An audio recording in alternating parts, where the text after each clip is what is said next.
ಪ್ರಾರಂಭ ಮಾಡಿ. ನಮಸ್ಕಾರ ಎಲ್ರಿಗೂ ನಮಸ್ಕಾರ.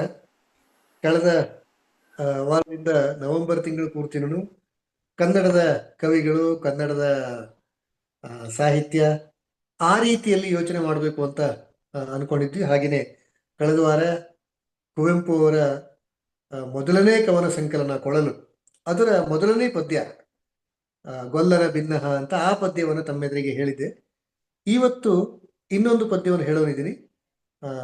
ಬೇಂದ್ರೆಯವರ ಬೇಂದ್ರೆಯವರ ಪದ್ಯ. ಅದಕ್ಕಿಂತ ಮೊದಲು ಎಂದಿನಂತರನೇ ಹಾಡಿನಿಂದ ಆರಂಭ ಮಾಡ್ತೀನಿ. ಈ ಪದ್ಯ ಕೂಡ ಬೇಂದ್ರೆಯವರೇ ಬರೆದಿದ್ದು ಮತ್ತು ತುಂಬಾ ಪ್ರಚಲಿತವಾದಂಥ ಗೀತೆ. ತುಂಬಾ ಜನರಿಗೆ ಈ ಹಾಡು ಬರಬಹುದು ಕೂಡ. ಯಾರ್ಯಾರಿಗೆ ಹಾಡ್ಲಿಕ್ಕೆ ಆಗತ್ತೆ ಅಂತ ನನ್ನ ಜೊತೆಗೆ ಮ್ಯೂಟಲ್ಲೇ ಹಾಡಬಹುದು. ಮೂಡಲ ಮನೆಯ ಮುತ್ತಿನ ನೀರಿನ ಎರಕವ ಹೊಯ್ದ ನುಣ್ಣನೆ ಎರಕವ ಹೊಯ್ದ ಬಾಗಿಲು ತೆರೆದು ಬೆಳಕು ಹೊರಿದು ಜಗವೆಲ್ಲ ತೊಯ್ದ ದೇವನು ಜಗವೆಲ್ಲ ತೊಯ್ದ. ಮೂಡಲ ಮನೆಯ ಮುತ್ತಿನ ನೀರಿನ ಎರಕವ ಹೊಯ್ದ ನುಣ್ಣನೆ ಎರಕವ ಹೊಯ್ದ. ಎಲೆಗಳ ಮೇಲೆ ಹೂಗಳ ಒಳಗೆ ಅಮೃತದ ಬಿಂದು ಕಂಡವು ಅಮೃತದ ಬಿಂದು. ಯಾರಿರಿಸಿಹರು ಮುಗಿಲಿನ ಮೇಲಿಂದ ಇಲ್ಲಿಗೆ ಇದ ತಂದು, ಈಗ ಇಲ್ಲಿಗೆ ಇದ ತಂದು. ಮೂಡಲ ಮನೆಯ ಮುತ್ತಿನ ನೀರಿನ ಎರಕವ ಹೊಯ್ದ ನುಣ್ಣನೆ ಎರಕವ ಹೊಯ್ದ. ಗಿಡಗಂಟೆಗಳ ಕೊರಳೊಳಗಿಂದ ಹಕ್ಕಿಗಳ ಹಾಡು, ಗಿಡಗಂಟೆಗಳ ಕೊರಳೊಳಗಿಂದ ಹಕ್ಕಿಗಳ ಹಾಡು ಹೊರಟಿತು ಹಕ್ಕಿಗಳ ಹಾಡು. ಗಂಧರ್ವರ ಸೀಮೆಯಾಯಿತು ಕಾಡಿನ ನಾಡು, ಕ್ಷಣದೊಳು ಕಾಡಿನ ನಾಡು. ಮೂಡಲ ಮನೆಯ ಮುತ್ತಿನ ನೀರಿನ ಎರಕವ ಹೊಯ್ದ ನುಣ್ಣನೆ ಎರಕವ ಹೊಯ್ದ. ಬಾಗಿಲು ತೆರೆದು ಬೆಳಕು ಹರಿದು ಜಗವೆಲ್ಲ ತೊಯ್ದ ದೇವನು ಜಗವೆಲ್ಲ ತೊಯ್ದ. ಮೂಡಲ ಮನೆಯ ಮುತ್ತಿನ ನೀರಿನ ಎರಕವ ಹೊಯ್ದ ನುಣ್ಣನೆ ಎರಕವ ಹೊಯ್ದ. ಧನ್ಯವಾದ. ಇವತ್ತು ನಾನು ಆಗಲೇ ಆರಂಭದಲ್ಲೇ ಹೇಳಿದಂತೆ ಬೇಂದ್ರೆಯವರ ಒಂದು ಪದ್ಯವನ್ನ ನಿಮ್ಮೊಂದಿಗೆ ಹಂಚ್ಕೋಬೇಕು ಅಂತ ಯೋಚನೆ ಮಾಡ್ತಾ ಇದ್ದೀನಿ. ಈ ಪದ್ಯವು ಕೂಡ, ಅಂದ್ರೆ ನಾನೀಗ ನಿಮ್ಮೊಂದಿಗೆ ಹಂಚಿಕೊಳ್ಳುವಂತ ಈ ಪದ್ಯವು ಕೂಡ ತುಂಬಾ ಪ್ರಚಲಿತವಾದಂತ ಪದ್ಯ. ಹಾಗೆ ನೋಡಿದ್ರೆ ಬೇರೆ ಬೇರೆ ಸನ್ನಿವೇಶಗಳಲ್ಲಿ ಈ ಪದ್ಯವನ್ನ ಹಾಡಿದ್ದು ಅಥವಾ ನೃತ್ಯ ಮಾಡಿದ್ದು, ಡಾನ್ಸ್ ಮಾಡಿದ್ದನ್ನು ಕೂಡ ಉದಾಹರಣೆ ಕೇಳ್ತೀವಿ.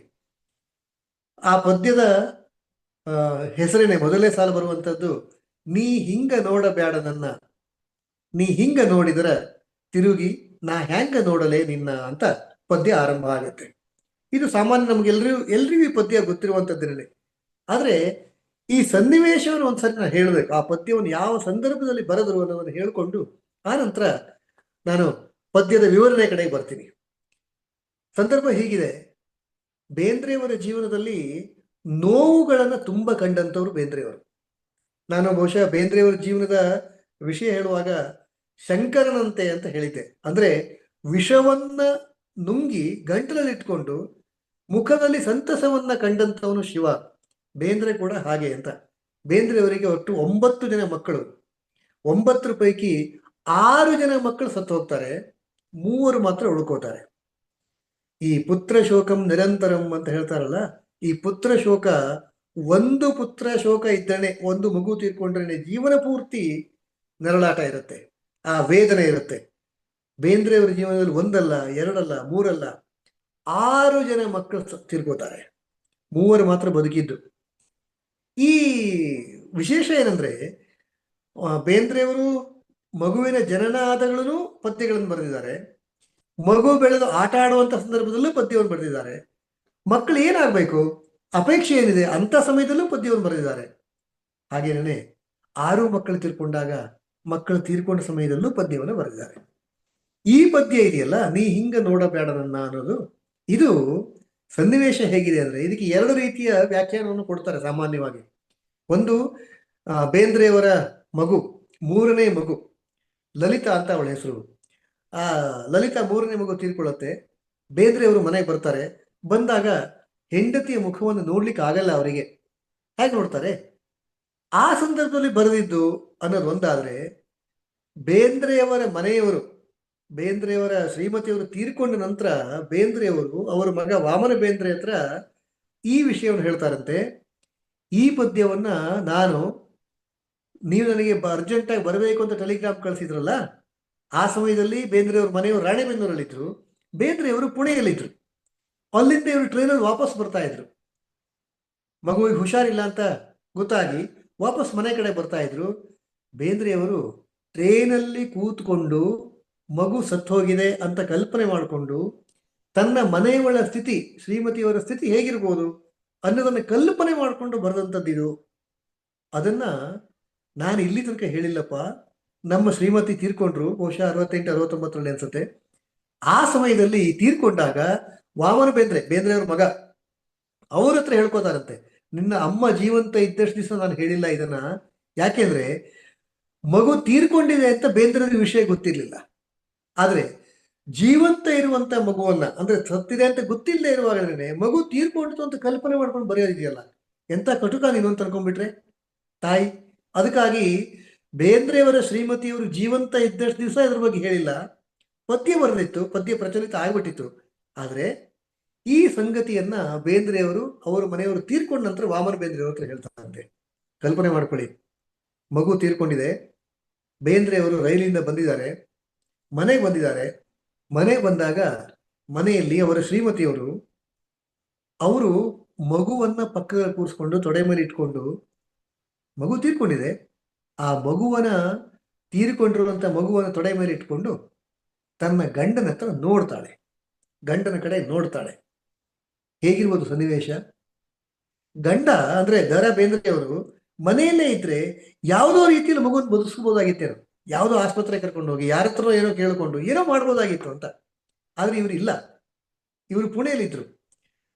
ಆಗ ಸ್ಥಿತಿ ಹೇಗಿರ್ಬೋದು ಅಂದ್ರೆ, ಮಗುವನ್ನು ಉಳಿಸ್ಕೊಳ್ಳಿಕ್ಕೆ ಆಗಿಲ್ಲ, ಆ ನೋವು. 3ನೇ ಮಗು ತೀರ್ಕೊಂಡಿರುವಂತದ್ದು, ಮೊದಲನೇದು ಅಲ್ಲ. ಅಂತ ದುಃಖವನ್ನ ತಾನು ಹೇಳ್ಕೊಳ್ಳಿಕ್ಕಾಗಲ್ಲ, ಅನುಭವಿಸ್ಲಿಕ್ಕೂ ಆಗಲ್ಲ, ಆದ್ರೆ ಅನುಭವಿಸಲೇಬೇಕು. ಅಂತ ಸ್ಥಿತಿಯಲ್ಲಿ ಇದ್ರಲ್ಲ, ಆಗ ಬೇಂದ್ರೆಯವರ ಮನೆಯವರು, ಬೇಂದ್ರೆಯವರ ಶ್ರೀಮತಿಯವರು ಬೇಂದ್ರೆಯವರ ಕಡೆಗೆ ತಿರುಗಿ ನೋಡ್ತಾರೆ ಒಂದ್ಸರಿ, ಈಗ ಬಂದ್ರ ಅನ್ನುವ ರೀತಿಯಲ್ಲಿ. ಹೇಗಿರ್ಬೋದು ಬೇಂದ್ರೆಯವರ ಮನಸ್ಥಿತಿ ಆವಾಗ? ಅದಕ್ಕಾಗಿ ಬೇಂದ್ರೆ ಹೇಳ್ತಾರೆ, ನೀ ಹಿಂಗ ನೋಡಬೇಡ ನನ್ನ, ಈಗ ನೋಡ್ಬೇಡವ ನನ್ನನ್ನ, ನೀ ಹಿಂಗ ನೋಡಿದ್ರ ತಿರುಗಿ ನಾ ಹ್ಯಾಂಗ ನೋಡಲೇ ನಿನ್ನ ನಾನು ತಿರುಗಿ ಹೆಂಗ್ ನೋಡಿ, ನೀನ್ ನೋಡ್ಬೇಕು ತಾನೆ, ಹೆಂಗ್ ನೋಡ್ಲಿ ನಾನು? ನೀನು ಗಂಡ ಆದಂತ ಮಗುನ್ ಬದುಕಿಸ್ಕೊಂಡಿಲ್ಲ ಅಂತ ನಿನ್ನ ಕಣ್ಣು ಹೇಳ್ತಾ ಇದೀಯಾ? ತಂದೆಯಾಗಿ ನನ್ನ ಜವಾಬ್ದಾರಿ ನಿರ್ವಹಣೆ ಮಾಡ್ಲಿಕ್ಕೆ ಆಗಿಲ್ಲ ಅಂತ ಹೇಳ್ತಾ ಇದೀಯಾ? ಯಾವ ರೀತಿಯಲ್ಲಿ ಅರ್ಥ ಮಾಡ್ಕೊಳ್ಳಿ, ತಿರುಗಿ ನಾ ಹ್ಯಾಂಗ ನೋಡಲಿ ಅಂತ ಕೇಳ್ತಾರೆ. ಎಂತ ಸಂದಿಗ್ಧ ನೋಡಿ.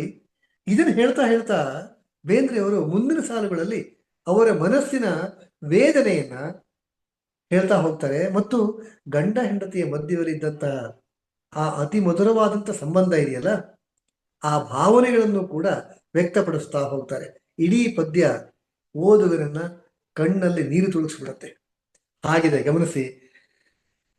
ಸಂಸಾರ ಸಾಗರದಾಗ ಲೆಕ್ಕವಿರದಷ್ಟು ದುಃಖದ ಬಂಡಿ, ನಾ ಬಲ್ಲೆ ನನಗ ಗೊತ್ತಿಲ್ಲದಿದ್ದರು ಎಲ್ಲಿ ಆಚೆಯ ದಂಡಿ, ಮಲಗಿರುವ ಕೂಸು ಮಲಗಿರಲಿ ಅಲ್ಲಿ, ಮುಂದಿನದು ದೇವರ ಚಿತ್ತ, ನಾ ತಡಿಲಾರೆ ಅದು ಯಾಕ ನೋಡತಿ ಮತ್ತೆ ಮತ್ತೆ ಇತ್ತ. ಎಷ್ಟು ಚೆನ್ನಾಗಿದೆ ನೋಡಿ. ಸಂಸಾರ ಸಾಗರದಾಗ ಲೆಕ್ಕವಿರದಷ್ಟು ದುಃಖದ ಬಂಡಿ. ನಾನು ಹೇಳಿದ್ನಲ್ಲ, ಒಟ್ಟು ಅಷ್ಟೊತ್ತಿಗೆ 3ನೇ ಮಗು ತಿರ್ಕೊಂಡಿರುವಂತಹದ್ದು, ಮನೆಯಲ್ಲಿ ಬಡತನ, ದೂರದ ಊರಲ್ಲಿ ಕೆಲಸ, ತನ್ನ ಸಂಬಂಧಿಕರ ಮನೆಯಲ್ಲಿ ಹೆಂಡತಿಯನ್ನು ಬಿಟ್ಟು ದೂರದ ಕೆಲಸಕ್ಕೆ ಹೊರಟೋಗಿದ್ದಾರೆ. ಇಂತಹ ಸ್ಥಿತಿಯಲ್ಲಿ ಲೆಕ್ಕವಿಲ್ಲದಷ್ಟು ದುಃಖ ಅಂತ. ಸಂಸಾರ ಸಾಗರದಲ್ಲಿ ಇಷ್ಟೊಂದು ದುಃಖ ಇದೆ, ನಾ ಬಲ್ಲೆ, ನನಗೆ ಗೊತ್ತಿದೆ. ಏನು ಗೊತ್ತಿದೆ? ಎಷ್ಟು ಚೆನ್ನಾಗಿದೆ ನೋಡಿ ಹೋಲಿಕೆಗಳು. ನಾ ಬಲ್ಲೆ, ನನಗೆ ಗೊತ್ತಿಲ್ಲದಿದ್ದರು. ನಾನು ಬಲ್ಲೆ ಅಂತ ಹೇಳ್ತಾರೆ, ನನಗೆ ಗೊತ್ತಿದೆ ಅಂತ ಹೇಳ್ತಾರೆ, ಆದ್ರೆ ಗೊತ್ತಿಲ್ಲ. ಯಾವ್ದು ಗೊತ್ತಿಲ್ಲ? ಆಚೆ ಎಲ್ಲೋ ದಡ ಇದೆ ಅಂತ ಗೊತ್ತು, ಆದ್ರೆ ಎಲ್ಲಿ ಅಂತ ಗೊತ್ತಿಲ್ಲ. ಸಮುದ್ರಕ್ಕೆ ದಡ ಇದೆ ಅಂತ ಗೊತ್ತು, ಎಲ್ಲಿ ದಡ ಇದೆ ಗೊತ್ತಿಲ್ಲ ಅಂತ. ಅಂದ್ರೆ ತನ್ನ ಜೀವನದ ಮುಂದೊಂದು ದಿವಸ ಎಲ್ಲೋ ಚೆನ್ನಾಗಿ ಆಗತ್ತೆ, ಆಗ್ಬೇಕು ಅನ್ನೋ ಆಸೆ ಇದೆ, ಆಗತ್ತೆ ಅನ್ನೋ ವಿಶ್ವಾಸ ಇದೆ, ಯಾವಾಗ ಗೊತ್ತಿಲ್ಲ. ಅದನ್ನೇ ಹೇಳ್ತಾರೆ, ನಾ ಬಲ್ಲೆ, ನನಗೆ ಗೊತ್ತಿಲ್ಲದಿದ್ದರು ಎಲ್ಲಿ ಆಚೆಯ ದಂಡಿ ಅಂತ. ಮಗು ಮಲ್ಕೊಂಡಿದೆ, ಮಲಗುವುದಕ್ಕೆ ಇಲ್ಲಿ ಅರ್ಥ ತೀರ್ಕೊಂಡಿದೆ ಅಂತ. ಹೀಗೆ ಈ ಮಲಗಿರುವಂತ ಮಗು ಮಲಗಿರಲಿ, ಅಲ್ಲಿ ಅಲ್ಲೇ ಮಲ್ಕೊಂಡಿರ್ಲಿ, ಮುಂದಿನದು ದೇವರ ಚಿತ್ತ. ಹಾಗೆ ತಾನೆ ನಾವು ದೇವರ ಆಟದ ಎದುರು ಮನುಷ್ಯರೆಲ್ಲರೂ ಕೂಡ ಹಾಗೇನೆ, ಏನು ಮಾಡಲಾಗದೆ ಕೈ ಕಟ್ಟಿ ಕೂತ್ಕೋಬೇಕಾಗಿದ್ರೆ. ಅದಕ್ಕೆ ಹೇಳ್ತಾರೆ, ಮುಂದಿನದು ದೇವರ ಚಿತ್ತ, ನಾ ತಡಿಲಾರೆ ಅದು. ಯಾವುದು? ಯಾಕ ನೋಡ್ತಿ ಮತ್ತೆ ಮತ್ತೆ ಇತ್ತ. ಹೀಗೆ ಮೊದಲನೇ ಸಾರಿ ನೀ ಹಿಂಗ ನೋಡಬೇಡ ಅಂತ ಹೇಳಿದ್ರಲ್ಲ, ಆ ರೀತಿಯಲ್ಲಿ ಮತ್ತೆ ಮತ್ತೆ ಈ ಕಡೆ ನೋಡ್ತೀಯಲ್ಲ, ಯಾಕಪ್ಪ ನೋಡ್ತೀಯ, ಯಾಕಮ್ಮ ನೋಡ್ತೀಯ ಹೀಗೆ, ಅದನ್ನ ನಾನು ತಡ್ಕೊಳ್ಳಿಕ್ಕೆ ಆಗಲ್ಲ ನನಗೆ ಅಂತ ಹೇಳ್ತಾರೆ. ಎಷ್ಟು ಚೆನ್ನಾಗಿದೆ ಗಮನಿಸಿ.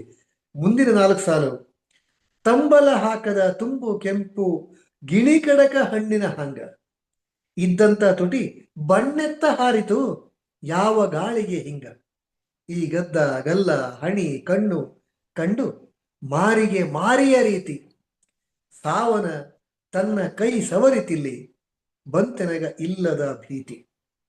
ತನ್ನ ಮನಸ್ಸಿನ ದುಗುಡವನ್ನ ಇನ್ನೊಂಥರ ಹೇಳ್ಕೋತಾ ಹೋಗ್ತಾರೆ. ತಂಬಲ ಹಾಕದ ತುಂಬು ಕೆಂಪು, ತಂಬಲ ಅಂದ್ರೆ ತಾಂಬೂಲ. ತಾಂಬೂಲ ಹಾಕಿದಾಗ ನಾಲಿಗೆ, ಬಾಯಲ್ಲಿ, ತುಟಿ ಎಲ್ಲವೂ ಕೂಡ ಕೆಂಪಾಗತ್ತಲ್ಲ. ತಾಂಬೂಲ ಹಾಕಿದಾಗ ಕೆಂಪು ಹಾಕತ್ತೆ. ಆದ್ರೆ ಬೇಂದ್ರವ್ರು ಹೇಳೋದು, ತನ್ನ ಶ್ರೀಮತಿಯ ತುಟಿ ಹೇಗಿತ್ತು ಅಂದ್ರೆ ತಾಂಬೂಲ ಹಾಕದ ತುಂಬಾ ಕೆಂಪು. ತಾಂಬೂಲ ಹಾಕ್ಬೇಕು ಅಂತಿಲ್ಲ, ಅಷ್ಟಾದ್ರೂ ಕೂಡ ಕೆಂಪಾಗಿದೆ ಅಂತ. ಅಂತಹ ಗಿಣಿ ಕಡಕ ಹಣ್ಣಿನ ಹಂಗ, ಗಿಣಿ ಅದು ತುಂಬಾ ಸವಿಯಾದಂತ, ಸರಿಯಾಗಿ ಹಣ್ಣಾಗಿರುವಂತ ಹಣ್ಣನ್ನು ಮಾತ್ರ ಕಚ್ಚತ್ತಂತೆ. ಆ ರೀತಿ ಇತ್ತು. ಹಾಗೆ ಇದ್ದಂತಹ ಕೆಂಪಗೆ ಇದ್ದಂತಹ ತುಟಿಯ ಬಣ್ಣೆತ್ತ ಹಾರಿತು. ಯಾವ ಕಡೆ ಹೋಯ್ತು ಆ ಬಣ್ಣ, ಎಲ್ಲಿ ಇವತ್ತು ಬಣ್ಣನೇ ಕಾಣಿಸ್ತಲ್ಲ ತುಟಿಯಲ್ಲಿ ಅಂತ. ಯಾವ ಗಾಳಿಗೆ ಹಿಂಗ, ಗಾಳಿ ಅಂದ್ರೆ ಗಾಳಿ ಹೊಡೆಯೋದು ಅಂತ ಹೇಳ್ತಾರೆ, ಗರ ಹೊಡೆಯೋದು ಅಂತ ಹೇಳ್ತಾರೆ. ಹೀಗೆ ಆ ಗರ ಹೊಡೆದಂಗ ಹೋಯ್ತಲ್ಲ, ಯಾಕೆ ಹಿಂಗಾಯ್ತು? ಈ ಗದ್ದ ಗಲ್ಲ ಹಣಿ ಇವೆಲ್ಲ ಕಂಡು ಮಾರಿಗೆ ಮಾರಿಯ ನೆನಪು. ಮಾರಿ ಅಂದ್ರೆ ಮುಖ, ಮಾರಿ ಅಂದ್ರೆ ದೇವರು ಮಾರಿ ಅಂತ ಹೇಳ್ತಾರಲ್ಲ, ಸಾವಿನ ದೇವತೆ. ಈ ಮುಖದಲ್ಲಿ ನನಗೆಲ್ಲ ಸಾವಿರ ದೇವತೆಯನ್ನು ಕಂಡಂಗೆ ಆಗ್ತಾ ಇದೆ. ಸಾವನ ತನ್ನ ಕೈ ಸವರಿತು, ಸಾವೇ ತನ್ನ ಕೈ ಸವರಿ ಹೋಗ್ತಾ ಇದೆಯಾ? ಸಾವು ಕೈ ಸವರಿತು ಅಂತಂದ್ರೆ ಸಾವೇ ತಾನೇ ಗತಿ ಆಗುವಂತಹದ್ದು, ಸಾವೇ ತಾನೇ ಬರೋದು. ಅದನ್ನೇ ಹೇಳ್ತಾರೆ, ಬಂತೆನಗ ಇಲ್ಲದ ಭೀತಿ ಅಂತ. ನನಗೆ ಇಲ್ಲದ ಭೀತಿ ಬರ್ತಾ ಇದೆ, ಬಹುಶಃ ಎಲ್ಲೋ ಒಂದ್ ಕಡೆಗೆ ತನ್ನ ಹೆಂಡತಿನ ಕಳ್ಕೊಂಡ್ಬಿಡ್ತೀನಿ ಆ ದುಃಖದಲ್ಲಿ ಅಂತ. ಎಂತ ಪರಿಸ್ಥಿತಿ ಗಮನಿಸಿ. ತನ್ನ ಕೈ ಸವರಿತಿಲ್ಲಿ ಬಂತೆನಗ ಇಲ್ಲದ ಭೀತಿ ಅಂತ ತಿಳ್ಕೊತಾರೆ. ಮುಂದಿನ ಸಾಲ ಗಮನಿಸಿ, ದಾರಿಯಲ್ಲಿ ನನದೆ ಕೈ ಹಿಡಿದೆ ನೀನು ತಣ್ಣಗ ಅಂತ ನಾ ತಿಳಿದು, ಬಿಡಲಲ್ಲ ಇನ್ನೋನು ಬೂದಿ ಮುಚ್ಚಿದ ಕೆಂಡ ಇದಂತ ಹೊಳೆದು, ಮುಗಿಲಿನ ಕಪ್ಪರಿಸಿ ನೆಲಕ ಬಿದ್ದರ ನೆಲಕ ನೆಲೆ ಇನ್ನೆಲ್ಲಿ, ಆ ಗಾದಿ ಮಾತ ನಂಬಿ ನಾ ದೇವರಂತ ತಿಳಿದಿಯನ್ನ ಅಂತ ಕೇಳ್ತಾರೆ. ದಾರಿಲಿ ನೆನೆದೆ ಕೈ ಹಿಡಿದೆ ನೀನು. ಈ ಸಾಲನ್ನ ತುಂಬಾ ಜನ ದಾರಿಲಿ ಅಂದ್ರೆ ಒಟ್ಟೊಟ್ಟಿಗೆ ನಡ್ಕೊಂಡು ಹೋಗೋ ದಾರಿಲಿ ಕೈ ಹಿಡ್ಕೊಂಡೆ, ನಡ್ಕೊಂಡೆ ನೀನು ಅಂತ ಹೇಳ್ತಾರೆ. ಕೆಲವು ಕಡೆಗಂತೂ ಈ ಹಾಡನ್ನ ನೀ ಹಿಂಗ ನೋಡಬೇಡ ನನ್ನ ಅಂತ ಹೇಳ್ತಾ ಹುಡುಗ ಹುಡುಗಿ ರೊಮಾನ್ಸ್ ಆಗಿ ಹಾಡಿದಂಥದ್ದು ಕೂಡ ನೋಡಿದೀವಿ ಅಂತ ಕೆಲವರು ಹೇಳ್ತಾರೆ. ಹಾಗೆ ಇಲ್ಲೂ ಕೂಡ ಈ ಸಾಲನು ಹಂಗೆ ಅನ್ಕೋತಾರೆ, ದಾರಿಲಿ ನೆನೆದೆ ಅಂತಂದ್ರೆ ದಾರಿಲಿ ನಡ್ಕೊಂಡು ಹೋಗುವ ನೀನ್ ಕೈ ಹಿಡ್ಕೊಂಡೆ ನನ್ನ ಅಂತ. ಹಾಗಲ್ಲ, ಧಾರೆ ಎರೆಯುವಾಗ, ಮದುವೆ ಸಮಯದಲ್ಲಿ ಧಾರೆ ಎರೆಯೋದು ಅಂತ ಹೇಳ್ತಾರಲ್ಲ, ಆ ಸಮಯದಲ್ಲಿ ನಿನ್ನ ಕೈ ಹಿಡದೆ ನೀನು ತಣ್ಣಗ ಅಂತ ನಾ ತಳೆದು, ಎಲ್ಲೋ ಕವಿ ಇದ್ದಾನೆ, ಒಳ್ಳೆ ಮನುಷ್ಯ, ಸಜ್ಜನ, ಹೀಗೆಲ್ಲ ತಣ್ಣಗ ಅಂತ ಅನ್ಕೊಂಡು ನಾನು ತಣ್ಣಗಿದ್ದೀನಿ, ಚೆನ್ನಾಗಿದ್ದೀನಿ ಅನ್ನೋ ಭಾವನೆಯಲ್ಲಿ ನನ್ನ ಕೈ ಹಿಡಿದೆ ನೀನು, ಬೀಡಲಲ್ಲೇ ಇನ್ನೂನು ಆಯ್ತಪ್ಪ, ಆಗ ಗೊತ್ತಾಗಿರ್ಲಿಲ್ಲ, ಈಗ ಬೂದಿ ಮುಚ್ಚಿದ ಕೆಂಡ ಇದಂತ ಹೊಳೆದು, ಈಗ ಗೊತ್ತಾಗಿದೆ ನನಗೆ ಏನಂತ, ಇದು ಬೂದಿ ಮುಚ್ಚಿದ ಕೆಂಡ, ತಣ್ಣನ ಜೀವನ ಅಲ್ಲ ಇದು ಅಂತ ಗೊತ್ತಾಗಿದೆ, ಬರೀ ಕಷ್ಟ ನಷ್ಟ ಸಾವು ನೋವು ಇದೇ ಜೀವನ ಅಂತ ನನಗೆ ಗೊತ್ತಾಗಿದೆ ಈಗ, ಇಷ್ಟು ವರ್ಷ ಆಯ್ತಲ್ಲ, ಹಾಗಾಗಿ ಅಷ್ಟಾದ್ರೂ ಬಿಡಲಲ್ಲೇ ಇನ್ನೂ ಕೈ ಬಿಡ್ತಾ ಇಲ್ವಲ್ಲ ನೀನು ಅಂತ. ಅಂದ್ರೆ ಕೈ ಬಿಡುವ ಭಾವನೆ ಅಲ್ಲ, ಬದಲಾಗಿ ನನ್ನ ಜೊತೆ ಇಷ್ಟೊಂದು ಕಷ್ಟವನ್ನು ಸಹಿಸ್ಕೊಂಡು ನನ್ನ ಜೊತೆಗೆ ಬರ್ತಾ ಇದೆಯಲ್ಲ ಅನ್ನೋದನ್ನ ಬೇಂದ್ರೆ ಅವರು ಹಂಚ್ಕೋತಾರೆ. ಮುಗಿಲಿನ ಕಪ್ಪರಿಸಿ ನೆಲಕ ಬಿದ್ದರ ನೆಲಕ ನೆಲೆ ಇನ್ನೆಲ್ಲಿ ಇಲ್ಲೆನ್ನ ಅಂತ ಕೇಳ್ತಾರೆ. ಅಂದ್ರೆ ಮುಗಿಲು ಇಲ್ಲಿ ಭೂಮಿಯನ್ನ ಬೇಂದ್ರೆಯವರ ಮನೆಯವರು ಅಂತ ಅನ್ಕೊಂಡ್ರೆ, ಮುಗಿಲು ಬೇಂದ್ರೆ ಅಂತ ಅನ್ಕೊಳ್ಳಿ. ಈ ಮುಗಿಲೇ ತನಗೆ ಆಶ್ರಯ, ತನಗೆ ಸೂರು ಅಂತ ಅನ್ಕೊಂಡು ಅವ್ರ ಮನೆಯವರು ಅನ್ಕೊಂಡಿದ್ರು, ಶ್ರೀಮತಿಯವರು ಅನ್ಕೊಂಡಿದ್ರು. ಆದ್ರೆ ಈಗೇನಾಗಿದೆ, ಮುಗಿಲಿನ ಕಪ್ಪಳಿಸಿ ನೆಲಕ್ಕೆ ಬಿದ್ರೆ, ಆ ಮುಗಿಲಿನೇ ಅಪ್ಪಳಿಸಿ ನೆಲಕ್ಕೆ ಬಿದ್ರೆ ನೆಲಕದಲ್ಲಿ ಇಲ್ಲೆನ್ನಿ, ಇನ್ನು ಎಲ್ಲಿ ಸಿಗತ್ತೆ, ಯಾರ ಆಶ್ರಯ ನಮಗೆ, ಈ ನೆಲಕ್ಕೆ ಯಾರು ನಮ್ಗೆ ಆಶ್ರಯ ಕೊಡ್ಲಿಕ್ಕೆ ಸಾಧ್ಯ? ಈ ಗಾದೆ ಮಾತನ್ನು ನಂಬ್ಕೊಂಡಿದ್ಯಾ ನೀನು? ಯಾವುದು ಇಲ್ಲಿ ಯಾವುದು ಗಂಡ ದೇವರು ಹಾಗೆಲ್ಲ ಅನ್ಕೋತೀವಲ್ಲ, ಆ ಥರದ ಗಾದೆ ಮಾತುಗಳಿದೆಯಲ್ಲ, ಅಥವಾ ಮುಗಿಲಿನ ಕಪ್ಪರಿಸಿ ನೆಲಕ್ಕೆ ಬಿದ್ದರೆ ಅಂತ ಹೇಳ್ತೀವಲ್ಲ, ಇದು ಗಾದೆ ಮಾತು. ಈ ಗಾದೆ ಮಾತನ್ನು ನಂಬ್ಕೊಂಡು ನಾನೇನು ದೇವರು ಅಂತ ಅನ್ಕೊಂಡಿದೀಯಾ? ಅಂದ್ರೆ ತಾನು ಎಷ್ಟು ಕುಸಿದು ಹೋಗ್ಬಿಟ್ಟಿದ್ದೀನಿ ಅನ್ನೋದನ್ನ ಬೇಂದ್ರೆಯವರು ಇಲ್ಲಿ ಅನ್ಕೋತಾರೆ. ಬೇಂದ್ರೆ ಇದನ್ನು ವ್ಯಕ್ತಪಡಿಸ್ತಾ ಹೋಗ್ತಾರೆ, ನಾನು ದೇವರಂತ ತಿಳಿದಿದೆ ನನ್ನ ಅಂತ. ಮುಂದೆ ಗಮನಿಸಿ, ಇಬ್ಬನಿ ತೊಳೆದರು ಹಾಲು ಮೆತ್ತಿದ ಕವಳಿ ಕಂಟಿಯ ಹಣ್ಣು, ಹೊಳೆವ ಹಾಂಗ ಕಣ್ಣಿರುವ ಹೆಣ್ಣು, ಹೇಳು ನಿನ್ನದೇನ ಈ ಕಣ್ಣು, ದಿಗಿಲಾಗಿ ಅನ್ನತದ ಜೀವ ನಿನ್ನ ಕಣ್ಣಾರೆ ಕಂಡು, ಒಮ್ಮಿಗಿಲ ಹುಣಿವಿ ಚಂದಿರನ ಹೆಣ ಬಂತು ಮುಗಿಲಾಗ ತೇಲುತ್ತಾ ಹಗಲ. ಈ ಸಾಲುಗಳಂತೂ ಅದು ಬೇಂದ್ರೆಯವರಂತವರೇ ಬರಿಬೇಕಾದ್ದು, ಅವ್ರ ಹತ್ರ ಸಾಧ್ಯ ಆಗುವಂಥದ್ದು. ಎಷ್ಟು ಚೆನ್ನಾಗಿದೆ ನೋಡಿ. ಹೆಂಡತಿಯ ಕಣ್ಣುಗಳನ್ನ ಆರಂಭದಲ್ಲಿ ಬೇಂದ್ರೆ ಹೊಗಳ್ತಾರೆ, ನೆನಪು ಮಾಡ್ಕೋತಾರೆ ಹೇಗಿದೆ ಅಂತ. ಇಬ್ಬನಿ ತೊಳೆದರು ಹಾಲು ಮೆತ್ತಿದ ಕವಳಿ ಕಂಟಿಯ ಹಣ್ಣು ಅಂತ. ಕವಳಿ ಹಣ್ಣು ಅಂತ ಬರುತ್ತೆ, ಸಣ್ಣ ಕುರುಚಲು ಗಿಡದಲ್ಲಾಗುವಂತ ಹಣ್ಣು, ಮನುಷ್ಯರು ತಿನ್ನಲ್ಲ ಅದನ್ನ, ಕವಳಿ ಹಣ್ಣು ಅಂತ. ಅದು ಆರಂಭದಲ್ಲಿ ಕೆಂಪಿಗಿದ್ದು ಬೆಳೀತಾ ಬೆಳೀತಾ ಹಸಿರು ಬಣ್ಣಕ್ಕೆ ತಿರುಗತ್ತೆ, ಆನಂತರ ಹಣ್ಣಾದಾಗ ಕೆಂಪಾಗಲ್ಲ, ಅದು ಬದಲ ಕಪ್ಪು ಹಣ್ಣಾಗತ್ತೆ. ಅಂದ್ರೆ ಹಣ್ಣಾದ ಕಪ್ಪು ಬಣ್ಣಕ್ಕೆ ತಿರುಗತ್ತೆ. ಆ ಹಣ್ಣನ್ನು ಒಡೆದ್ರೆ ಅದರೊಳಗೆ ಬೆಳ್ಳಿಗಿನ ಹಾಲು ತರದಲ್ಲಿ ಅದರ ರಸ ಹೊರಕ್ಕೆ ಬರುತ್ತೆ. ಬೇಂದ್ರೆಯವರು ಈ ಕವಳಿ ಕಂಟಿಯ ಹಣ್ಣಿಗೆ ಕಣ್ಣನ್ನ ಹೋಲಿಸ್ತಾರೆ. ಗಮನಿಸಿ, ಕಣ್ಣಿನ ಮಧ್ಯದಲ್ಲಿ ಕಪ್ಪಗಿರುತ್ತಲ್ಲ, ಸುತ್ತಮುತ್ತಲು ಬೆಳ್ಳಿಗಿರುತ್ತಲ್ಲ ಕಣ್ಣು, ಅದನ್ನೇ ಕವಳಿ ಕಣ್ಣಿನ ಆ ಹಣ್ಣು, ಕವಳಿ ಹಣ್ಣು ಅದು ಕಪ್ಪಗಿದೆ, ಅದರ ಹಾಲು ಸುತ್ತಮುತ್ತಲೆಲ್ಲ ಚೆಲ್ಲಿದೆ ಅಂತ. ಇಬ್ಬನಿ ತೊಳೆದರು, ಅದು ಆ ಕಪ್ಪು ಹೇಗಿದೆ ಅಂದ್ರೆ, ಇಬ್ಬನಿಯಿಂದ ತೊಳೆದ್ರೆ ಪಳ ಪಳ ಪಳ ಆ ಹಣ್ಣು ಹೊಳೆಯುತ್ತೆ, ಕವಳಿ ಹಣ್ಣು. ಕಣ್ಣು ಕೂಡ ಹಾಗೆ ಹೊಳೆಯುತ್ತಲ್ಲ, ಅದನ್ನು ನೆನಪು ಮಾಡಿಕೊಂಡು ಇಬ್ಬನಿ ತೊಳೆದರು ಹಾಲು ಮೆತ್ತಿದ ಕವಳಿ ಕಂಟಿಯ ಹಣ್ಣು ಅಂತ. ಆ ಹಣ್ಣು ರೀತಿ ಇದ್ದಂತ ಕಣ್ಣು ನಿಂದು, ಹೊಳೆವ ಹಾಂಗೆ ಕಣ್ಣಿರುವ ಹೆಣ್ಣು, ಹೊಳೆವ ಕಣ್ಣಿತ್ತಲ್ಲ, ಆ ರೀತಿಯ ಹೆಣ್ಣು ನೀನು. ಆದ್ರೆ ಹೇಳು, ನಿನ್ನದೇನ ಈ ಕಣ್ಣು? ಈಗ ಕಣ್ಣು ನೋಡ್ತಾ ಇದ್ದಾರಲ್ಲ, ಇದು ನಿಂದೇ ಕಣ್ಣ ಇದು. ಹಾಗೆ ಕವಳಿ ಹಣ್ಣಿನ ರೀತಿ ಫಳ ಫಳ ಫಳ ಹೊಳಿತಾ ಇರುವಂತ ಕಣ್ಣು ನಿಂದಾಗಿತ್ತು, ಇವತ್ತು ಇಷ್ಟು ಹತ್ತು ಬಾಡ್ ಹೋಗ್ಬಿಟ್ಟಿದೆ ಕಣ್ಣು, ನಿನ್ನದೇ ಕಣ್ಣು ಇದು ಅಂತ ಪ್ರಶ್ನೆಯನ್ನ ಕೇಳ್ತಾರೆ. ಹೇಳು, ನಿನ್ನದೇನ ಈ ಕಣ್ಣು ಅಂತ.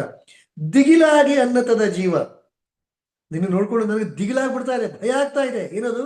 ನಿನ್ನ ಕಣ್ಣಾರೆ ಕಂಡು ಒಮ್ಮೆಗಿಲ್ಲ, ನಿನ್ ನೋಡ್ಕೊಂಡು ಒಮ್ಮೆ ನನಗೆ ಭಯ ಆಗ್ತಾ ಇದೆ, ದಿಗಿಲಾಗ್ತಾ ಇದೆ ನನಗೆ. ಯಾಕೆ ದಿಗಿಲಾಗ್ತಾ ಇದೆ ಎಂತ? ಇದಂತೂ ಮುಂದಿನ ಸಾಲ ಹೋಲಿಕೆ ಅಂತ, ಅದು ಅದ್ಭುತವಾದಂತ ಒಂದು ರೀತಿ ಸಾಮಾನ್ಯರು ಕಲ್ಪನೆ ಮಾಡ್ಕೊಳ್ಳಿಕ್ಕೆ ಆಗದೇ ಇರುವಂತ ಹೋಲಿಕೆ ಅದು. ಹುಣ್ಣಿಮೆ ಚಂದಿರನ ಹೆಣ ಬಂತು ಮುಗಿಲಾಗ ತೇಲುತ್ತಾ ಹಗಲ ಅಂತ.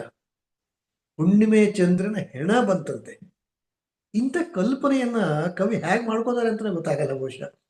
ಸಾಮಾನ್ಯವಾಗಿ ಚಂದ್ರನನ್ನು ಹೋಲಿಸೋದು, ಎಲ್ಲ ಕವಿಗಳು ಚಂದ್ರನ ಮೇಲೆ ಪದ್ಯ ಬರೆದಿರ್ತಾರೆ, ಮತ್ತು ಚಂದ್ರನನ್ನ ರೊಮಾನ್ಸಿಗೆ, ಅಂದ್ರೆ ಏನು ಪ್ರಣಯದ ಸಮಯದಲ್ಲಿ, ಪ್ರೀತಿ ಪ್ರೇಮದ ಸಮಯದಲ್ಲಿ ಅಂಥಲ್ಲಿ ಚಂದ್ರನನ್ನ ಬಳಸ್ತಾರೆ. ಚಂದ್ರನಂತ ಮುಖ ಅಂತ ಹೇಳ್ತಾರೆ, ಬೆಳದಿಂಗಳಲ್ಲಿ ರೊಮಾನ್ಸ್ ಹೇಳ್ತಾರೆ, ಬೆಳದಿಂಗಳ ಪ್ರೀತಿ ಪ್ರಣಯದ ಕವಿತೆಯನ್ನು ಬರೀತಾರೆ. ಸಾಮಾನ್ಯವಾಗಿ ಎಲ್ಲ ಕವಿಗಳು, ಎಲ್ಲ ಸಾಹಿತಿಗಳು ಇದನ್ನ ಹೋಲಿಕೆಯಾಗಿ ಇಟ್ಕೋತಾರೆ. ಆದರೆ ಇಲ್ಲಿ ಬೇಂದ್ರೆಯವರು ಹೇಳೋದು ಹುಡುವಿ ಚಂದಿರನ ಹೆಣ ಬಂತು ಅಂತ. ಚಂದ್ರನ ಹೆಣವನ್ನ ಹೋಲಿಸ್ತಾರಲ್ಲ, ಅದು ಯಾವುದು? ಹುಣ್ಣಿಮೆ ಚಂದ್ರನೇ. ಹುಣ್ಣಿಮೆ ಚಂದ್ರನ ಹೆಣ ಅದು ಯಾವಾಗ? ಹಗಲ ಹೊತ್ತಿಗೆ. ಹಗಲಿನಲ್ಲಿ ಹುಣ್ಣಿಮೆ ಚಂದ್ರ ಹಗಲಿಗೆ ಬರಲ್ಲ. ಆದ್ರೆ ಹುಣ್ಣಿಮೆ ಚಂದ್ರ ಹಗಲಿಗೆ ಬಂದರೂ ಕೂಡ ಅದು ಹೆಣದ ರೀತಿಯಲ್ಲಿ ಯಾವುದೇ ಕಾಂತಿ ಇರಲ್ಲ ಅಂತ. ಅಂದ್ರೆ ಸೂರ್ಯನ ಬೆಳಕಲ್ಲಿ ಚಂದ್ರ ಕಾಣಿಸಲ್ವಲ್ಲ, ಇದ್ರೂ ಪ್ರಕಾಶಮಾನವಾಗಿ ಖುಷಿಯಾಗಿ ಕಾಣಿಸಲ್ವಲ್ಲ, ಅದು ನೋಡಿದ ಖುಷಿನೂ ಆಗಲ್ವಲ್ಲ. ತನ್ನ ಹೆಂಡತಿಯ, ತನ್ನ ಮನೆಯವರ ಮುಖವೂ ಕೂಡ ಹಾಗೇ ಇದೆ ಅಂತ ಅವ್ರು ಹೇಳೋದು. ಹುಣ್ಣಿಮೆ ಚಂದಿರನ ಹೆಣ ಬಂತು ಮುಗಿಲಾಗ ತೇಲುತ್ತಾ ಹಗಲ ಅಂತ. ಹಗಲ ಹೊತ್ತಿಗೆನೆ ಆಕಾಶದಲ್ಲಿ ಹುಣ್ಣಿಮೆ ಚಂದ್ರನ ಹೆಣ ಬಂದಂಗಿದೆ, ನಿನ್ನ ಮುಖವೂ ಕೂಡ ಹಾಗೆ ಆಗಿದೆ, ಬಾಡ ಹೋಗಿದೆ. ಎಂತ ಹೋಲಿಕೆ ಇದು. ಬಹುಶಃ ಇಂಥ ಒಂದು ವಿರುದ್ಧವಾದಂಥ ವಿಶೇಷವಾದಂಥ ಹೋಲಿಕೆಯನ್ನ ಬೇಂದ್ರೆಯವರ ಕವನದಲ್ಲಿ ಮಾತ್ರ ನಾವು ನೋಡ್ತೀವಿ. ಬಹುಶಃ ಇನ್ಯಾರಲ್ಲೂ ಕೂಡ ಇಂಥ ಕವನವನ್ನು ನೋಡ್ಲಿಕ್ಕೆ ಸಾಧ್ಯವೇ ಇಲ್ಲ. ನಾಗರ ಹಾವು ಬಗ್ಗೆ ಹೇಳುವಾಗಲೂ ಕೂಡ ಯಾವುದೊಂದು ಪದ್ಯದಲ್ಲಿ ಹೇಳ್ತಾರೆ. ಮಗುವಿನ ಬಗ್ಗೆ ಹೇಳುವಾಗ ಮಗುವು ನಾಗರ ಹಾವಿನ ರೀತಿಯಲ್ಲಿ ನಡ್ಕೊಂಬೋದು. ಹಾವಿಗೂ ಮಗುವಿಗೂ ಹೋಲಿಕೆ. ಹುಣ್ಣಿಮೆ ಚಂದ್ರನ ಹೆಣದ ಬಗ್ಗೆ ಹುಣ್ಣಿಮೆ ಚಂದ್ರನ ಹೋಲಿಸೋದು, ಇಂಥದ್ದೆಲ್ಲ ಬಹುಶಃ ಬೇಂದ್ರೆಯವರಿಗೆ ಬರುವಂತ ಕಲ್ಪನೆಗಳು. ಬೇರೆ ಯಾವ ಕವಿಯಲ್ಲೂ ಕೂಡ ಇಂಥದನ್ನು ನೋಡ್ಲಿಕ್ಕೆ ಕಷ್ಟ. ಕೊನೆ 4 ಸಾಲ ಗಮನಿಸಿ ಹೇಗಿದೆ. ನಿನ್ನ ಕಣ್ಣಿನಾಗ ಕಾಲೂರಿ ಮಳೆಯು ನಡನಡಕ ಹುಚ್ಚು ನಗಿಯಾಕ, ಹನಿ ಒಡೆಯಲಿಕ್ಕ ಬಂದಂತ ಮೋಡ ತಡೆದಾಂಗ ಗಾಳಿಯ ನೆವಕ, ಅತ್ತಾರೆ ಅತ್ತು ಬಿಡು ಹೊನಲು ಬರಲಿ ನಕ್ಯಾಕ ಮರಸತಿ ದುಃಖ, ಎವೆ ಬಡಿಸಿ ಕೆಡವು ಬಿರಿಗಣ್ಣು ಬ್ಯಾಡ ತುಟಿ ಕಚ್ಚಿ ಹಿಡಿಯದಿರು ಬಿಕ್ಕ. ಇದಂತೂ ಎಂಥವರಿಗೂ ಕೂಡ ಅರ್ಥವಾಗುವಂತ ಆ ದುಃಖದ ಸಾಲುಗಳಿದು. ನಿನ್ನ ಕಣ್ಣಿನಾಗ ಕಾಲೂರಿ ಮಳೆಯು ನಡನಡಕ ಹುಚ್ಚು ನಗಿಯಾಕ ಅಂತ. ಇಲ್ಲಿ ಬೇಂದ್ರೆಯವ್ರ ಮನೆಯವರು, ಬೇಂದ್ರೆ ಬಂದಿಟ್ಕೊಂಡಾಗ ಮಾತು ಇನ್ನೂ ಶುರು ಆಗಿಲ್ಲ. ಮನೆಯವರು ಬೇಂದ್ರೆ ಇಬ್ಬರೂ ಕೂಡ ಮಾತಾಡಿಲ್ಲ. ಆದ್ರೆ ಇವರಿಗೆ ಮನಸ್ಸಿಗೆ ಅನಿಸ್ತಾ ಇದೆ, ಬಂದು ನೋಡಿದಾಗ ಮಧ್ಯೆ ಮಧ್ಯೆ ಹೀಗೆ ನೋಡ್ತಾರೆ, ಯಾವುದೋ ಒಂದು ಹುಚ್ಚು ನಗಿ, ಖುಷಿಯ ನಗೆ ಅಲ್ಲ ಅದು. ಅದ್ರ ನಗು ಬರ್ತಾ ಇದೆ, ದುಃಖ ಇದೆ, ಅಳು ಬರ್ತಾ ಇದೆ. ಅದ್ರ ಮಧ್ಯೆಯೂ ಕೂಡ ಸಣ್ಣಗೆ ಈ ಪೆದ್ದಾಗಿ ನಗೋದು ಅಂತ ಹೇಳ್ತೀವಲ್ಲ, ಹಾಗೆ ಹುಚ್ಚು ನಗೆ ಅಂತ. ನಗೆ ಯಾಕೆ ಅಂತ ಕೇಳ್ತಾರೆ. ಕಣ್ಣೆಲ್ಲ ಹೆಂಗಿದೆ ಅಂತಂದ್ರೆ ಮಳೆ ನಿಂತ್ಕೊಂಡ್ಬಿಟ್ಟಿದೆ, ಕಣ್ಣಲ್ಲಿ ನೀರು ಸುರಿಯೋದಕ್ಕೆ ರೆಡಿಯಾಗಿ ನಿಂತ್ಕೊಂಡಿದೆ, ಕಾಲೂರಿ ನಿಂತ್ಕೊಂಡಿದೆ ಅಂತ ಮಳೆ ಬರೋದಕ್ಕೆ ರೆಡಿ ಆಗಿದೆ. ಅಂದ್ರೆ ಹನಿಗಳು ಬರೋದಕ್ಕೆ, ಕಣ್ಣೀರು ಬರೋದಕ್ಕೆ ಸಿದ್ಧವಾಗಿದೆ. ಹನಿ ಒಡೆಯಲಿಕ್ಕೆ ಬಂದಂತ ಮೋಡ ತಡೆದಾಂಗ ಗಾಳಿಯ ನೆವಕ. ಗಾಳಿ ಬಂದು ಈಗ ಮಳೆ ಬರುತ್ತೆ, ಕಪ್ಪಗಾಗಿದೆ ಅಂತ ಅನ್ಕೋತೀವಿ ಆಕಾಶದಲ್ಲಿ. ಯಾವುದೋ ಒಂದು ಗಾಳಿ ಬಂದು ಬೀಸಿದಾಗ ಒಂದು ಕ್ಷಣ ಆ ಮೋಡ ಚದುರು ಹೋಗತ್ತಲ್ಲ, ಮಳೆ ಬರೋದು. ಬಂತು ಬಂತು ಮಳೆ ಅಂತ ಅನ್ಕೊಳ್ಳೋ ಹೊತ್ತಿಗೆ ಮಳೆ ಬಂದಿರೋದೇ ಇಲ್ಲ, ಗಾಳಿಯ ನೆಪದಿಂದಾಗಿ. ಅದನ್ನೇ ಕೇಳ್ತಾರೆ, ಹನಿ ಒಡೆಯಲಿಕ್ಕೆ ಬಂದಂತ ಮೋಡ ತಡೆದಾಂಗ ಗಾಳಿಯ ನೆವಕ. ಕಣ್ಣಲ್ಲಿ ನೀರು ಬರಬೇಕು, ಗಂಡ ಬಂದಿದ್ದಾನೆ, ಮಗು ಸತ್ತೋಗಿರುವಂತ ಮಗು ತೊಡೆ ಮೇಲಿದೆ, ಅದನ್ನ ನೆನೆಸ್ಕೊಂಡು ಅಳಬೇಕು, ಆದ್ರೆ ಅಳೋದಕ್ಕೆ ಆಗ್ತಾ ಇಲ್ಲ. ಅದನ್ನೇ ಬೇಂದ್ರೆ ನೆನೆಸ್ಕೊಂಡು ಹೇಳ್ತಾ ಇರುವಂತದ್ದು ಹನಿ ಒಡೆಯಲಿಕ್ಕೆ ಬಂದಂಗ ಅಂತ. ಕಣ್ಣಲ್ಲಿ ನೀರು ಬರ್ತಾ ಇದೆ, ಆದ್ರೆ ತಡ್ಕೋತಾ ಇದೆಯಾ ನೀನು ಅಂತ. 3ನೇ ಸಾಲ ಗಮನಿಸಿ. ಅತ್ತಾರೆ ಅತ್ತು ಬಿಡು ಹೊನಲು ಬರಲಿ ನಕ್ಯಾಕ ಮರಸತಿ ದುಃಖ. ಅಳ್ಬೇಕಾ? ಜೋರಾಗಿ ಹತ್ತು ಬಿಡು. ತುಂಬಾ ಸಾರಿ ನಾನು ಕೂಡ ಕೆಲವು ಸಾರಿ ಗಮನಿಸಿದ್ದೀನಿ. ನನ್ನ ಆತ್ಮೀಯ ಗೆಳೆಯ ಸುಬ್ಬಣ್ಣ ಅಂತ, ನಾನು ನಮ್ಮ ಶಾಲೆಯಲ್ಲಿ ನಾನೇ ಕರ್ಕೊಂಡ್ಬಂದು ಸೇರಿಸಿದಂತ ಸಂಗೀತ ಶಿಕ್ಷಕ, ನಮ್ಮ ಶಾಲೆ ಎದುರಿಗೆ ಗೇಟಿಂದ ಹೊರಗಡೆ ನೋಡ್ತಾ ಆಕ್ಸಿಡೆಂಟ್ ಅಲ್ಲಿ ತಿರ್ಕೊಂಡ. ಅವನ ಅಂತ್ಯ ಸಂಸ್ಕಾರ ತನಕ ಎಲ್ಲ ಕೆಲಸ ನಾನಿದ್ದೆ. ಶಾಲೆಯಲ್ಲಿ ಒಂದು ದಿವಸ ಬಿಟ್ಟು ಅವನ ಅಂತ್ಯ ಸಂಸ್ಕಾರ ಎಲ್ಲ ಮುಗಿಸಿ ಮಾರನೇ ದಿವಸ ಶ್ರದ್ಧಾಂಜಲಿ ಕಾರ್ಯಕ್ರಮವನ್ನು ಅಸೆಂಬ್ಲಿ ಹೊತ್ತಿಗೆ ಇಟ್ಕೊಂಡಿದ್ರು. ಅಲ್ಲಿಯ ತನಕ ನನಗೆ ಕಣ್ಣೀರು ಹಾಕಿರ್ಲಿಲ್ಲ. ಆದ್ರೆ ಅಸೆಂಬ್ಲಿ ಹೊತ್ತಿಗೆ ಅವನ ಭಾವಚಿತ್ರವನ್ನು ನೋಡಿದಾಗ ನನಗೆ ತಡ್ಕೊಳ್ಳಿಕ್ಕಾಗಿಲ್ಲ. ಜೋರಾಗಿ ಅಳ್ಲಿಕ್ಕೆ ಶುರು ಮಾಡಿದೆ. ನಾನು ಅಸೆಂಬ್ಲಿ ಸ್ಥಳದಿಂದ ಸ್ವಲ್ಪ ಮರೆಯಾಗಿ ಒಂದು ಮರದ ಮರೆಯಲ್ಲಿ ಹೋಗಿ ನಿಂತ್ಕೊಂಡು ಅಳ್ಲಿಕ್ಕೆ ಶುರು ಮಾಡಿದೆ. ಆಗ ನಮ್ಮ ವೈಸ್ ಪ್ರಿನ್ಸಿಪಲ್ ಇದ್ರು, ಗಾಯತ್ರಿ ಅಂತ. ಅವ್ರು ಹೇಳಿದ್ರು, ಬಿಟ್ಬಿಡಿ ಅವ್ರನ್ನ, ಹತ್ತು ಬಿಡ್ಲಿ ಅವರು ಅಂತ. ಮನಸ್ಸಿನ ಭಾರ ಕಡಿಮೆ ಆಗೋದು ಎಷ್ಟೋ ಸರಿ ಅತ್ತಾಗ. ಅದನ್ನೇ ಬೇಂದ್ರೆ ಹೇಳ್ತಾರೆ, ಅತ್ತಾರೆ ಹತ್ತು ಬಿಡು, ಜೋರಾಗಿ ಅಳಬೇಕು ಅಂತ ಅನ್ಸತ್ತ, ಹತ್ತು ಬಿಡು ಜೋರಾಗಿ. ಹೊನಲು ಬರಲಿ, ಹೊನಲು ಅಂದ್ರೆ ಹೊಸ ಬೆಳಕು, ಹೊಸ ರೀತಿಯ ಆ, ಒಂದು ರೀತಿ ಸಮಾಧಾನ ಬರಲಿ ಅಂತ. ಈ ಜೋರಾಗಿ ಮಳೆ ಹೊಡೆದ ನಂತರ ಒಂದ್ಸರಿ ಇಡೀ ವಾತಾವರಣ ತಣ್ಣಗಾಗಿ ಶುಭ್ರ ಆಗತ್ತಲ್ಲ, ಮನಸ್ಸು ಕೂಡ ಹಾಗೆ ಆಗತ್ತೆ ಅಂತ ಬೇಂದ್ರೆ ಹೇಳೋದು. ಅತ್ತಾರೆ ಹತ್ತು ಬಿಡು ಹೊನಲು ಬರಲಿ. ಆ ರೀತಿ ಮನಸ್ಸು ಒಂದ್ಸರಿ, ಮನಸ್ಸಲ್ಲಿರುವಂತ ದುಃಖ ಆ ಅಳುವಿನ ಮುಖಾಂತರ ಕೊಚ್ಕೊಂಡು ಹೋಗ್ಲಿ. ನಕ್ಯಾಕ ಮನಸ್ಸತಿ ದುಃಖ, ಈ ಮಧ್ಯದಲ್ಲಿ ನಗ್ತಾ ಇದೆಯಲ್ಲ, ಹುಚ್ಚು ನಗೆ ನಗ್ತಾ ಇದೆಯಲ್ಲ, ಆ ರೀತಿ ನಕ್ಕು ನಕ್ಕು ದುಃಖವನ್ನು ಯಾಕೆ ಮರೆಸ್ತಾ ಇದೆಯಾ, ಮರೆವಾಗ್ತಾ ಇದೆಯಾ, ಅದು ಬೇಡ ಅಂತ. ಮುಂದಿನ ಸಾಲ ಏನ್ ಹೇಳ್ತಾರೆ, ಎವೆ ಬಡಿಸಿ ಕೆಡು ಬಿರಿಗಣ್ಣು ಬೇಡ. ಈ ಕಣ್ಣಿನ ಎವೆ ಇದೆಯಲ್ಲ, ಎವೆ ಇಕ್ಕದೆ ನೋಡೋದು ಅಂತ ಹೇಳ್ತಾರೆ, ಅಂದ್ರೆ ಕಣ್ಣು ಮಿಟುಕಿಸದೆ ನೋಡೋದು ಅಂತ. ಇಲ್ಲಿ ಬೇಂದ್ರೆಯವರ ಮನೆಯವರು ಕಣ್ಣು ಮುಚ್ಚುತ್ತಾ ಇಲ್ಲ, ಕಣ್ಣು ಮುಚ್ಚುತ್ತಾ ಇಲ್ಲ. ಯಾಕೆ? ಕಣ್ಣು ಮುಚ್ಚಿದ್ರೆ ಕಣ್ಣು ತುಂಬಾ ಇರುವಂತ ನೀರು ತುಂಬಿಕೊಂಡಿದೆಯಲ್ಲ, ಅದು ತಪಕ್ಕಂತ ತಟಕ್ಕಂತ ಹೊರಗೆ ಬಂದ್ಬಿಡುತ್ತೆ. ಅದಕ್ಕಾಗಿ ಎವೆ ಇಕ್ಕದೆ ಕಣ್ಣನ್ನು ಮುಚ್ಚದೇ ಇದ್ದಾರೆ. ಅದನ್ನೇ ಹೇಳ್ತಾರೆ ಬೇಂದ್ರೆ, ಎವೆ ಬಡಿಸಿ ಕೆಡವು ಅಂತ. ಈ ಕಣ್ಣನ್ನು ಮುಚ್ಚು, ಆ ರೆಪ್ಪೆಗಳನ್ನು ಮುಚ್ಚಿದಾಗ ಕಣ್ಣಲ್ಲಿ ನೀರು ಬರುತ್ತಲ್ಲ, ಬರ್ಲಿ ಹೊರಕ್ಕೆ. ಬಿರಿಗಣ್ಣು ಬೇಡ, ಆತರ ಕಣ್ಣನ್ನು ಬಿಟ್ಕೊಂಡೇ ಇರಬೇಡ. ತುಟಿ ಕಚ್ಚಿ ಹಿಡಿಯದಿರೋದು ಬಿಕ್ಕ. ಬಿಕ್ಕಳಿಕೆ ಬರ್ತಾ ಇದೆ, ಬಿಕ್ಕಳಿಕೆ ಬಂದಗಳು ಕೂಡ ಹೀಗೆ ತುಟಿಯನ್ನ ಕಚ್ಚಿಕೊಂಡು ದುಃಖವನ್ನು ತಡ್ಕೋತಾ ಇದೆಯಲ್ಲ, ಹಾಗೆ ದುಃಖವನ್ನು ತಡ್ಕೋಬೇಡ, ಹತ್ತು ಬಿಡು ಅಂತ ಹೇಳ್ತಾರೆ. ಇದು ಬೇಂದ್ರೆ. ಅಂದ್ರೆ ದುಃಖವನ್ನೂ ಕೂಡ ಹೇಗೆ ಹೇಳ್ಬೋದು ಅನ್ನೋದಕ್ಕೆ ಈ ಪದ್ಯ ಒಂದು ಮಾದರಿ ಅಂತ ಅನ್ಸುತ್ತೆ. ತನ್ನ ಸ್ವಂತ ಮನೆಯಲ್ಲಿ ತನ್ನ ಕಣ್ಣಾರೆ ಮಗು ತೀರ್ಕೊಂಡಾಗ ಒಬ್ಬ ವ್ಯಕ್ತಿ ಈ ರೀತಿಯ ಭಾವನೆಯ ಪದ್ಯಗಳನ್ನು ಬರೀಬಹುದಾ? ಬರೆಯಬಹುದು. ಬೇಂದ್ರೆಯವರು ಮಾತ್ರ ಬರೀಬಹುದು. ಇಂಥ ಒಂದು ಅದ್ಭುತವಾದಂಥ ಕವನವನ್ನ ಬೇಂದ್ರೆಯವರು ಅವರ ಮಗಳು ಲಲಿತಾ ತೀರ್ಕೊಂಡ ಕೊಟ್ಟಂತ ಒಂದು ಸುಂದರವಾದಂಥ ಕವನ. ತುಂಬಾ ಹಿಂಸೆ ಆಗತ್ತೆ ಮನಸ್ಸಿಗೆ, ಆದ್ರೆ ಇಂಥ ಒಂದು ಕವನ ಕನ್ನಡದಲ್ಲಿ ಇದೆಯಲ್ಲ ಅಂತ ಎಲ್ಲೋ ಒಂದು ಸಮಾಧಾನ, ಖುಷಿ ಆಗತ್ತೆ. ಇಂಥ ಕವನ ಇದೆ ಅಂತ. ಆದ್ರೆ ಕವನವನ್ನು ಅರ್ಥ ಮಾಡ್ಕೊಂಡಾಗ ಮಾತ್ರ, ನಾನು ಪ್ರತಿ ಸಾರಿಯೂ ಕೂಡ ಈ ಕವನವನ್ನು ನೆನಪು ಮಾಡ್ಕೊಂಡಾಗ ಎಲ್ಲವೂ ಕೂಡ ತುಂಬಾ ವ್ಯಥೆ ಪಟ್ಬಿಟ್ಟಿದ್ದೀನಿ. ಅಂದ್ರೆ ಎಂಥ ಭಾವನೆಯನ್ನ ವ್ಯಕ್ತಪಡಿಸಿದ ರೀತಿ ಇದೆಯಲ್ಲ, ಅದು ಬೇಂದ್ರೆಯೇ ಸಾಟಿ. ನನ್ನ ಸಮಯ ಮುಗಿದಿದೆ. ಒಂದು ಪ್ರಶ್ನೋತ್ತರ ಇದ್ರೆ ಅದನ್ನು ನೋಡೋಣಂತೆ. ಇಷ್ಟೊತ್ತು ಕೇಳಿಸ್ಕೊಂಡಂತ ತಮಗೆಲ್ಲರಿಗೂ ಕೂಡ ನಮಸ್ಕಾರ. ವಿಶೇಷವಾಗಿ ಗುರೂಜಿಯವರಿಗೆ ಅವಕಾಶ ಕೊಟ್ಟಿದ್ದಕ್ಕಾಗಿ ಅವರಿಗೂ ಕೂಡ ಧನ್ಯವಾದ. ಪ್ರಶ್ನೆಗಳಿದ್ರೆ ಅಥವಾ ಚರ್ಚೆಗಳಿದ್ರೆ ಅದನ್ನು ಮುಂದುವರಿಸೋಣಂತೆ. ನಮಸ್ತೆ.